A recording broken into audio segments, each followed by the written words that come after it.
আসসালামু আলাইকুম রহমতুল্লাহি আবরাকাতু। আমার প্রিয় সংগঠন ইসলামী আন্দোলন বাংলাদেশ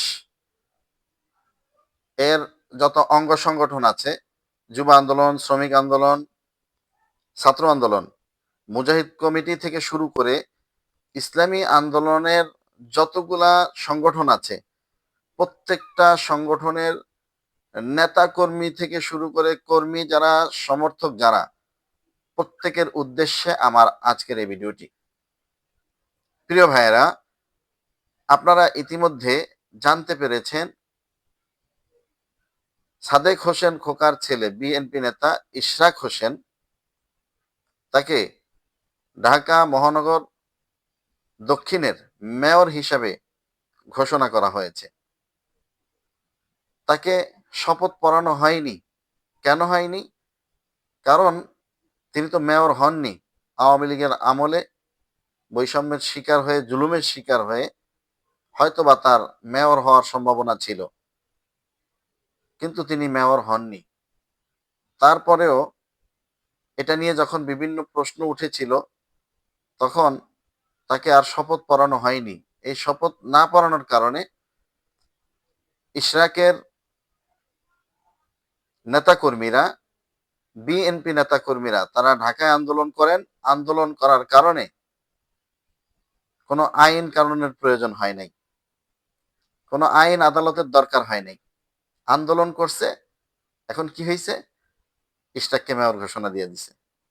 কিন্তু আমরা জানতে চাই, আমার শায়েখ মুফতি সৈয়দ মোহাম্মদ ফয়জুল করিম শায়েখের চরমোনাই ইশরাকের চাইতে হাজার লক্ষ কোটি গুণ বেশি যোগ্যতা সম্পন্ন ব্যক্তি, এবং তিনি বরিশালে যদি আওয়ামী লীগ আমার শায়েকের উপরে নির্যাতন না করতো, জুলুম না করতো, তাহলে আমার শায়েক নির্দ্বিধায় এক চান্সে মেয়র হয়ে গিয়েছিলেন। তাহলে আমার শায়েকের মেয়র হওয়ার ব্যাপারে আদালত তার মামলাকে খারিজ করে দেয় আর ইশরাকদেরকে মেয়র হিসাবে ঘোষণা করে। এদেশের জুলাই অভ্যুত্থানে এদেশের স্কুল কলেজের কোমলমতি শিশু থেকে শুরু করে এদেশের কলিজার টুকরা আমাদের সন্তানেরা, তারা অকাতরে বুক পেতে নিজেদের বুকের তাজা রক্ত ঢেলে দিয়েছে আওয়ামী স্বৈরাচারের আমলে এই বৈষম্য দূর করার জন্য। অথচ সেই বৈষম্য এখনো পর্যন্ত দূর হয়নি। আইনের ব্যাপারে কি বলবো? আইন সে তো গরিব মানুষ এবং ইসলামিক দলের ওলামায়ে কেরাম, আলেম ওলামা যারা আছে, তাদের ব্যাপারে আইন আছে। অর্থাৎ সেখানে আইনের অনেক কিছু দেখানো হয়, অনেক ফাঁক ফোকর খুঁজে বের করা হয়। কিন্তু ইশরাকদের ব্যাপারে সে আইন তখন গায়েন হয়ে যায়। যে সমস্ত আইন ইশরাকদের ব্যাপারে রায় দেয় একরকম, আর আলেমদের ব্যাপারে রায় দেয় অন্যরকম, আমরা ও সমস্ত আইনকে ঘৃণা ভরে প্রত্যাখ্যান করছি। এ সমস্ত আইন এই স্বাধীন বাংলাদেশে, একই দেশে দুই আইন কখনোই চলতে পারে না।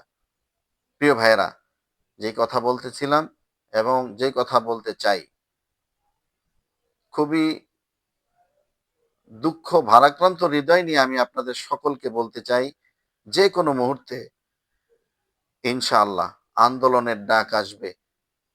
আমরা আমার শায়েককে মেয়র ঘোষণা না করা পর্যন্ত আমরা সে আন্দোলন বন্ধ করব না। আমরা ঢাকার রাজপথে দেখিয়ে দিব আন্দোলন কাকে বলে।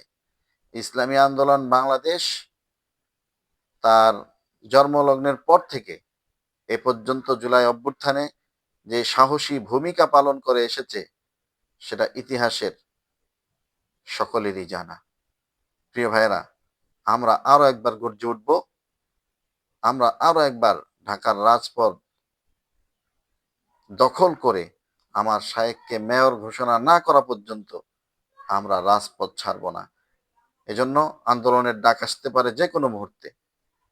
ইসলামী আন্দোলন বাংলাদেশের সকল সহযোগী সংগঠনের প্রত্যেক নেতা কর্মী এবং যারা কর্মী সমর্থক আছেন, সকলের কাছে অনুরোধ করব, ব্যক্তিগতভাবে সকলেই প্রস্তুতি গ্রহণ করুন। যখন ডাক আসবে, আমার শায়েখ যখন ডাক দিবে, তখন কোনো এক্সকিউজ থাকবে না, কোনো অজুহাত থাকবে না।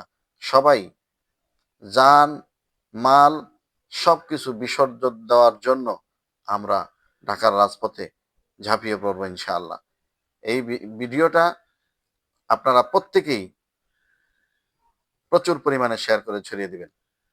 প্রত্যেকের কাছে আমার এই বক্তব্যটা, আমার এই ভিডিওটা পৌঁছে দিবেন, যাতে করে মানুষের কাছে এই দাওয়াতটা পৌঁছে যায়। যখন আন্দোলনের ডাক আসবে, ইনশাআল্লাহ আমার শায়েখকে মেয়র ঘোষণা না করা পর্যন্ত ইনশাআল্লাহ আমরা বাড়ি ফিরবো না। এজন্য অনুরোধ করছি, ভিডিওটা একটি লাইক দিয়ে শেয়ার করে অন্য ভাইদেরকে দেখার সুযোগ করে দিবেন। আসসালামু আলাইকুম।